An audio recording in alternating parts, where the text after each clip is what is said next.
Yo, what is going on, everyone? My name is Nick, or the Notorious Fantasy, and in today's video, I'm bringing you guys Week 14 running back rankings for fantasy football in 2020. Inside of this video, we are going to be discussing my top 32 rankings for week number 14 at the running back position and talk about why I have them ranked where I do inside of the top 32 for this week. Now, before we get all the way into this, I'd like to ask if at any point inside this video you end up enjoying it, please make sure you hit that subscribe button down below, because not only is it free, I put out content every single day to help you guys win that 2020 Fantasy Football Championship. And real quick, again, before we get even deeper, I'd like to give you guys a quick word from my friends and my sponsor over at Overlay DFS.com. OverlayDFS.com is my favorite place to play daily fantasy sports on the whole World Wide Web. Now, typically I play in the matchup shop. They also offer progressive tournaments that you guys can enter as well, but we're going to be talking about the matchup shop here. The matchup shop is very, very simple. I'll show you guys examples from last night's game from the Dallas Cowboys up against the Baltimore Ravens. Who scores more fantasy points? Amari Cooper -2 or CeeDee Lamb +2? The correct answer was Amari Cooper -2. A lot of these are really no-brainer questions. Who scores more fantasy points? Zeke -7 or Tony Pollard +7? It is so simple to win money on OverlayDFS.com. All you do is you pick one of these and you select how much you want to bet on each and every single matchup. You can pick one, you can pick all 7, you can parlay them all together. It does not matter. It's so easy to win on OverlayDFS.com. Make sure you guys check it out. You do all this research all week long to win your fantasy matchup. Why not win some extra cash on top on OverlayDFS.com? And we are back. Let's get into it. Week 14 running back rankings. We began with running backs 1 through 12. Coming in at number 1 on the week, we have Derrick Henry at the Jacksonville Jaguars. This one is a simple no-brainer. If you go on Wikipedia after this game goes off, the Tennessee Titans at the Jacksonville Jaguars, you will find that it will say that Derrick Henry owns the Jacksonville Jaguars, because every single time these two teams play, Derrick Henry lays a Mike Tyson-esque smackdown on the Jacksonville Jaguars. It is a straight-up murder like his name was O.J. Simpson every single time these teams play. So I expect Derrick Henry to triumph yet again and be the number 1 running back on the week. Coming in at number 2, we have Run CMC, Christian McCaffrey versus the Denver Broncos. Now, Christian McCaffrey's playing injury status is kind of up in the air right now, to be completely honest with you. Seems like he's going to play, then he kind of hurt himself yesterday in practice. So does he end up suiting up on Sunday? To be honest with you, I have no idea. If he ends up missing, obviously, he's not a top 5 running back. He just isn't, because he's not going to fucking play. If he misses, Mike Davis is inside the top 12, probably fits somewhere in here around running backs 10-ish in that area. Mike Davis should be able to play very well up against the Denver Broncos. But obviously, if Christian McCaffrey is playing, he's slotted in as a top 5 running back, because that's what Christian McCaffrey is. Number 3, we have Aaron Jones at the Detroit Lions. Now, last week up against the Philadelphia Eagles, Aaron Jones was having an all-right day until late in the game when he put the dagger in the chest of the Philadelphia Eagles. When he ran, I believe it was like a 60 or 70-yard rush. It was absolutely beautiful. This man put the defense on fucking skates or stilts, whatever analogy you like to say for that, and just ran a train straight into the end zone, dodging, dipping, ducking, like he was inside of that movie Dodgeball. So I love Aaron Jones here up against the Detroit Lions. The Detroit Lions defense is not all that great up against the run, and Aaron Jones should be angry again to ball the fuck out here at number 3. At number 4, we have James Robinson versus the Tennessee Titans. We saw last week the Tennessee Titans didn't look that great up against the Cleveland Browns. Now, the Cleveland Browns running attack wasn't really the reason why they won that game. It was because Baker Mayfield was cooking it up in the kitchen like his name was Russell Wilson, but instead, it was Baker fucking Mayfield. In this game, James Robinson is heavily involved in this offense. He is the focal piece of this offense, the one piece of the Jacksonville Jaguars offense where every single week in fantasy football, you feel comfortable putting them in your lineup, and you should this week up against the Tennessee Titans. I like James Robinson a whole bunch. At number 5, we have Dalvin Cook at the Tampa Bay Buccaneers and Tampa Bay Tom Brady. Now, the biggest issue with Dalvin Cook, as well as the Minnesota Vikings wideouts, is that on a weekly basis, you genuinely have no idea how this offense is going to work. One week, they're jamming it down the throat of the defense, using the rushing attack and heavily utilizing Dalvin Cook. In other games, Kirk Cousins is cooking it up like Stephen Curry, and he's balling the fuck out Gordon Ramsay style. So, realistically, on a weekly basis, it's kind of hard to tell what the game plan is going to be, but I know one thing for sure, and that's that Dalvin Cook, even when they're not running the ball an extreme amount of times, Dalvin Cook is still heavily used in the offense and will be able to score enough fantasy points to not shit the bed for you, so I like him here at number 5, up against Tampa Bay, Tom Brady, and the Buccaneers. And number 6, we have Austin Eckler versus the Atlanta Falcons. Now, Austin Eckler definitely took a nice hefty shit right on your chest last week. That wasn't super duper hefty. It was just somewhat hefty because he did look all right up against the New England Deflatriots, but that team got their shit fucked in. Dirty was what happened to the Chargers. They literally did not score in that game. Up against the Atlanta Falcons, I would expect a much higher scoring game, or at least the Chargers to put some fucking points on the board so that Austin Eckler can actually do something in this matchup. At number 7, we have Chris Carson versus the New York Football Jets up against the other New York team that actually plays in New Jersey, the Giants. Chris Carson looked all right against the Giants, didn't look amazing, but that whole offense was just not ready to go. Normally, the Seattle Seahawks offense is not just rock hard, they are Viagra or Cialis hard. They are as hard as can be, but last week they could not get it up. But this week, Chris Carson and friends up against the New York Football Jets. This is an easy smash matchup. I love him this week. At number 8, we have David Montgomery versus the Houston defense. David Montgomery and Matt Nagy have finally figured out how to use David Montgomery.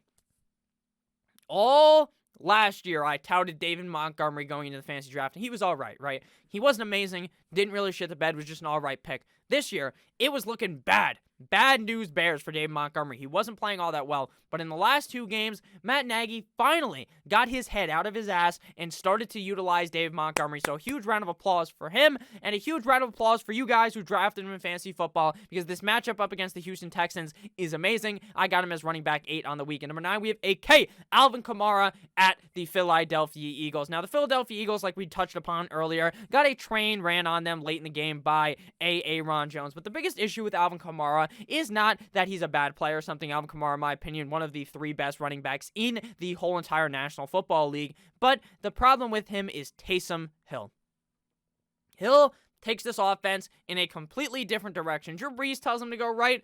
Taysom Hill goes fucking wide left, like that kick from the Bears kicker. Or not the Bears kicker. I think that was the Vikings kicker who went wide left with Teddy Bridgewater like 7 years ago when I was still in high school. And that's actually pretty crazy to say. But with that said, Alvin Kamara has been looking all right. Looked good last week. Didn't look good the 2 games before with Taysom Hill. So hopefully we see more of what Alvin Kamara did last week versus obviously what he was doing early on with Taysom Hill because it wasn't too hot. Here up against the Eagles, he should be able to do good. So I'll believe in him as a top 10 running back at number 9. At number 10, we have Big Dick Nicholas Chubb versus the Baltimore Ravens. In this one, I like Chubb a whole lot. Nick Chubb has been playing quite well thus far this season up against the Baltimore Ravens. This is a must-win game for either team or for both teams. The Baltimore Ravens need to win this shit to get into the playoffs. Their playoff chances are looking grim. The Nick Chubb and the Browns are looking very good for the playoffs. If they get a big win here, this is going to elevate their team even higher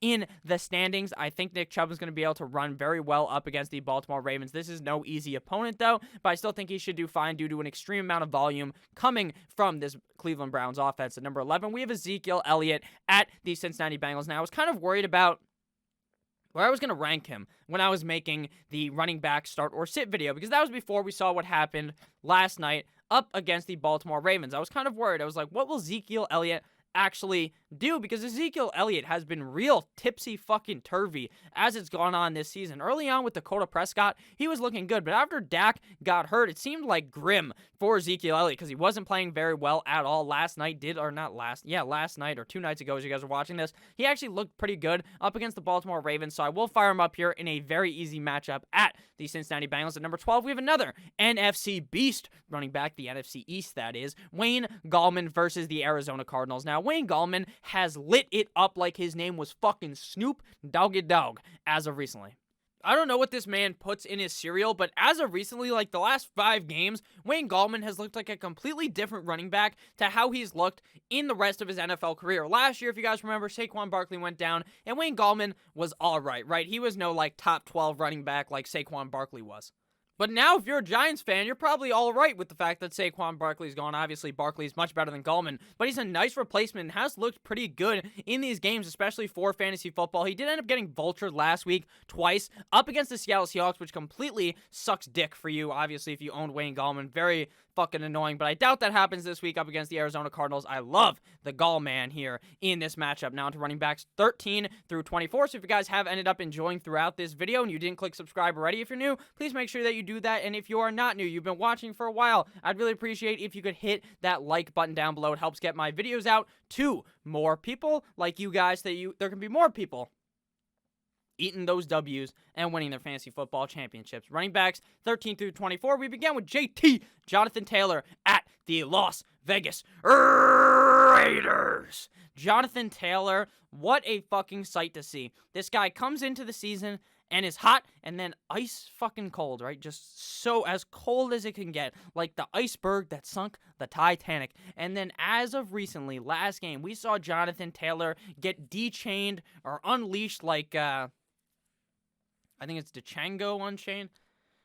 See, that's how fucking stupid I am. It's something else. It's not Django Unchanged. It's some fucking movie that I don't remember, but it's a movie about someone getting unchained.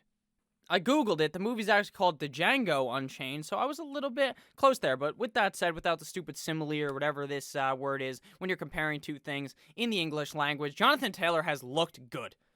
Last week, we saw after Frank Gore went down, Ty fucking Johnson looked good up against the Raiders defense. So Jonathan Taylor is in for a big spot here at number 13, a humongous prove-it game for JT. At number 14, we have RJ, Ronald Jones, Rojo versus the Minnesota Vikings. Now, the biggest issue with this Tampa Bay Buccaneers rushing attack is not the running backs in the backfield. It's head coach Bruce fucking Arians. This guy is legitimately a dumbass and a complete genius at the exact same time, because every week this guy just tugs on you like you're at a one of those massage places that Robert Kraft goes to. Just what he does. He just tugs you on. You're thinking it's going to be a Ronald Jones game. Then Leonard Fournette balls the fuck out. Then you're like, you know what? Now Leonard Fournette's looking good. He's going to be the start for me this week in fantasy football. And then Ronald Jones runs for 100 fucking yards. It makes no sense. Right now, I feel like at the point we're in this season, Ronald Jones is the guy in this offense based on what I have seen and based upon what I've seen when both of these guys are playing, which one looks better. In my head, everything checks the book for Ronald Jones. But Bruce Arians just doesn't look at the game or something. He checks the book of Leonard Fournette when Ronald Jones looked good. So I really have no idea how to think about this. But up against the Minnesota Vikings, this is a defense you can run on. And Ronald Jones should be able to play quite well in my opinion. Number 15, we have that bitch Carol Gaskin, Myles Gaskin versus the Kansas City Chiefs.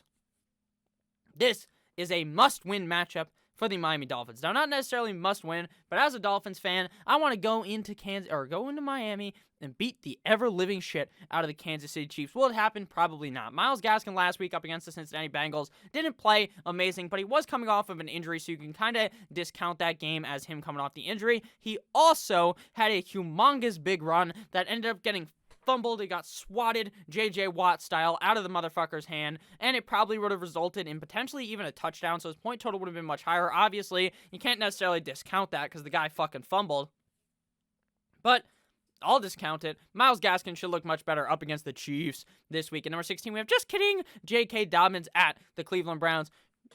Harbaugh, I pray that you watch this fucking game back against Dallas and realize J.K. Dobbins is your guy. Stop giving the ball to Mark Ingram. Stop giving the ball to Gus Edwards and give it to J.K. Dobbins. If you do this correctly up against the Cleveland Browns, J.K. Dobbins could look dangerous like his name was Russell Wilson. I like J.K. Dobbins here at number 16. At number 17, we have KD, Kenyon Drake, at the New York Football Giants. Now, we didn't see the Seattle Seahawks look amazing in the run game up against the New York Football Giants, but Kyler just hasn't been passing it as well, so they've been running the ball a lot more, and Kenyon Drake has been heavily utilized in this offense, so I do like Kenyon Drake a lot here up against the New York Football Giants in Gotham MetLife. At number 18, we have Kareem Hunt versus the Baltimore Ravens. Kareem Hunt has definitely taken the back seat to Nick Chubb as of recently. Early on in the season, they were both looking like very good assets for fantasy football, and they still are. Kareem Hunt is definitely a start-worthy running back in fantasy football, but at this point, with how dominant Big Dick Nicholas Chubb has been, Kareem Hunt definitely gets shot further back in the rankings. Number 19, we have Raheem the Dream Mostert versus the Washington football team. The 49ers did a pretty decent job running up against the Buffalo Bills last week, but they were down by a zillion. In this game, they should be able to play much closer to the Washington football team, and Raheem Mostert should be able to get let loose in this matchup. I like Mostert as running back number 19. Now we're at the section of running backs where it gets a little bit fucking confusing. You're a bit thinking this could go either way, in my opinion. Melvin Gordon is one of the definition. You Google in the web, or you look in the Webster's dictionary, you look up no idea if this guy's going to do good or not. That's obviously not going to be in the dictionary. But a picture of Melvin Gordon will show up because Melvin Gordon and Phillip Lindsay are what I dub as the parasitic running back core in the NFL. If Melvin Gordon was to fall off of a fucking cliff and die, knock on wood, let's hope that doesn't fucking happen. But if that was to happen, Phillip Lindsay would be a very usable fantasy football running back. If Phillip Lindsay was to trip in the shower and bust his head open through his afro, but his afro would probably stop him from being, if he still has that afro, I assume he does. The guy's hair is electric, but maybe that would stop him, so maybe he'd be fine from that. So say he just broke his leg in the shower or something, then Melvin Gordon would be great for fantasy football, but they just eat into each other's workload so much that it's very hard on a weekly basis to determine which one is going to end up being better for fantasy football, and in a lot of situations, the answer is simply neither of them. But up against the Carolina Panthers in Carolina, we could see a offense that will be able to run on this defense. I think Melvin Gordon should be able to be pretty productive. Now, he's definitely a hit or miss running back. I wouldn't be surprised if Melvin Gordon completely shit the bed in this matchup, and I wouldn't be surprised if he laid 2 touchdowns right in the mouth of the Carolina Panthers. So that's why I got him here at number 20 at 21. We got Giovanni Bernard versus the Dallas Cowboys. Now, the Miami Dolphins locked this motherfucker in a box last week and threw away the key. But this week, it's a complete and utter fucking remix because instead of it being Giovanni Bernard versus a alright run defense and an overall pretty solid defense in Miami, he gets one of the worst defenses in the NFL against the run in the Dallas Cowboys. So I expect Giovanni Bernard to have a much better game than we saw last Sunday. So I got him here at number 21. Shout out 21 Savage. At number 22, we have Nyheim Hines at the Las Vegas Raiders. Even with Jonathan Taylor performing very well last week, we also saw Nyheim Hines look pretty good as well. And with the Vegas Raiders being a team that has been ran on in the past, I think that Nyheim Hines should be relatively productive as running back 22. At 23, we have a guy that I also, just like with Melvin Gordon, I cannot trust worth shit. Miles Sanders, running back of the Philadelphia Eagles versus the New Orleans Saints. One reason why I can't trust him, because I have no idea how this offense is going to look with Jalen Hurts under center. We've barely seen this season Jalen Hurts actually be the guy, even though he should have been for the last couple weeks, because Carson Wentz is a fucking bum. But with that said, do we know how it's going to look? No. Also, Doug Peterson has a fucking hole in his head. Hole in the head. Terrible, dumbass motherfucker Doug Peterson is, because Miles Sanders should be getting the ball 7 million times. Now, he went out and said, we need to establish the run better with Jalen Hurts to win this game up against the Saints. But running against the Saints is a very hard task. Playing football against the Saints defense is hard to do. So I don't think Miles Sanders is going to look very good this week. And I'm going to be honest with you, I don't know if you can play him next week either, because I just don't trust him yet. He's in at 23. It's going to be very hard to bench this guy, but unlike Michael Jordan, Miles Sanders at 23 is not going to be unbeatable. This may be very bad for Sanders. Bad news bears at 24. We have the sick man, Clyde Edwards-Helaire, at the Miami Dolphins. Now, I'm so sorry if you started Clyde Edwards-Helaire and he fucking screwed you in the ass because the guy was sick, and Andy Reid, the Kool-Aid man, decided to tell you that he was going to start. And he did start.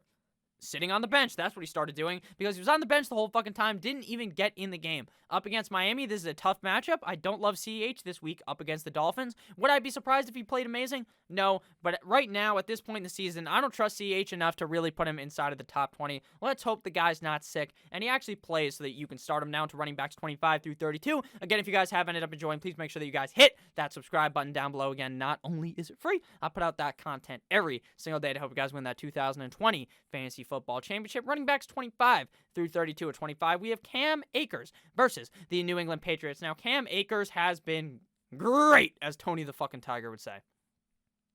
Frankly, he has the last 2 weeks. 2 weeks ago, looked good on 9 touches, scored, and you were happy with it, right? Then the next week, last week, he gets like 20 plus touches, dominates the snap share, looks good. I'm bought into Cam Akers. I am. I love Cam Akers in the offseason. Sean McVay did a little bit of mental gymnastics to not start him. Then he gets hurt. Then he comes back. Not really that good. Then looks good the last 2 weeks. I like him here up against the New England Patriots. I don't expect this to be a game like we saw last week where the Chargers just got butt-fucked by the New England defense. I don't think that defense is all that amazing. And I think Cam Akers should be able to play well at 25. And number 26, we have David Johnson. Wahoo! Shout out to the fantasy footballers for hitting 1,000 episodes. Obviously, you guys probably watch them. Whether you like them or not, I personally was very inspired by them. That's why I kind of made this YouTube channel. A lot of people fucking say that, who make fantasy football content. But I genuinely have been watching them since like the very beginning when they were in Andy's son's room, I believe. So very crazy to me. Congratulations to them if you guys watch them. Means the world to me that they did that. But I'm nearing 1,000 as well, except for I've done it like 2 years. Took them a bunch of years. No shots at them. Just that I put out 7 million videos every single fucking day. That's why you guys should subscribe. But with that said, David Johnson.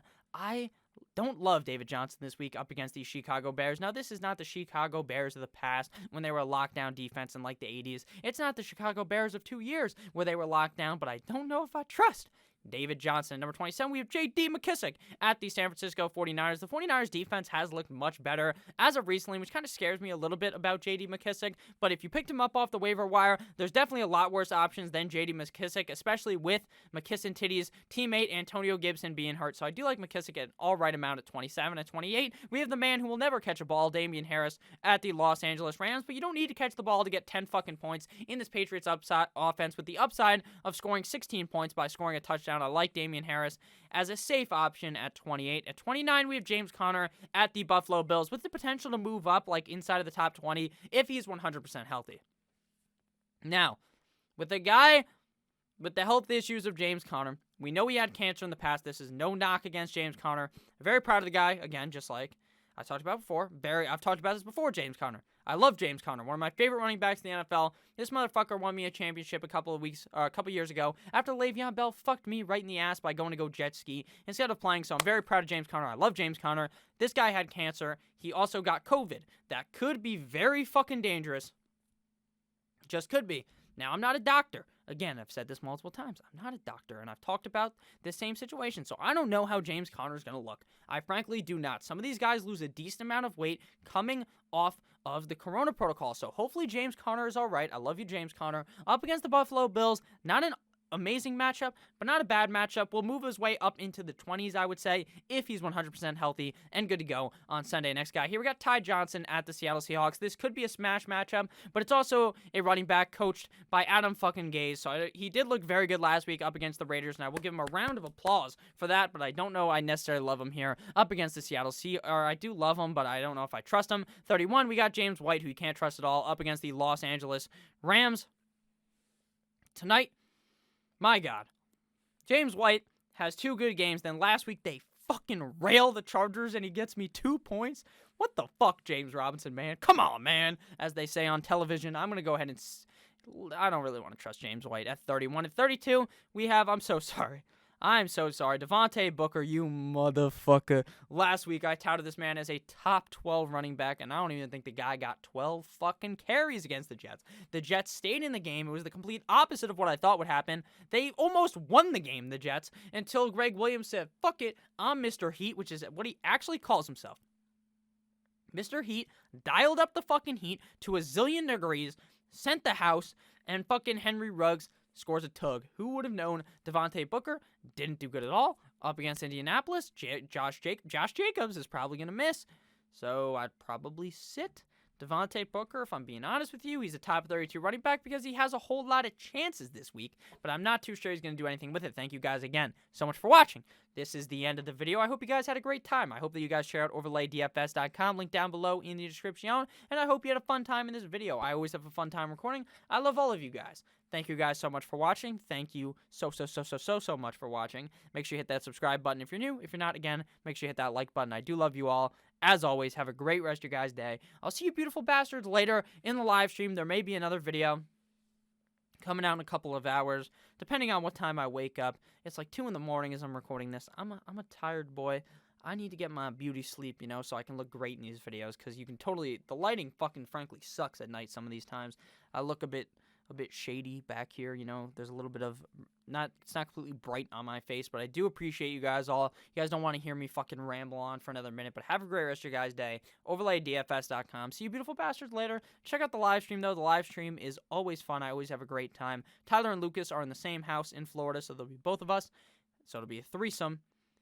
That's what she said. Have a great rest of your guys' day. Good boy.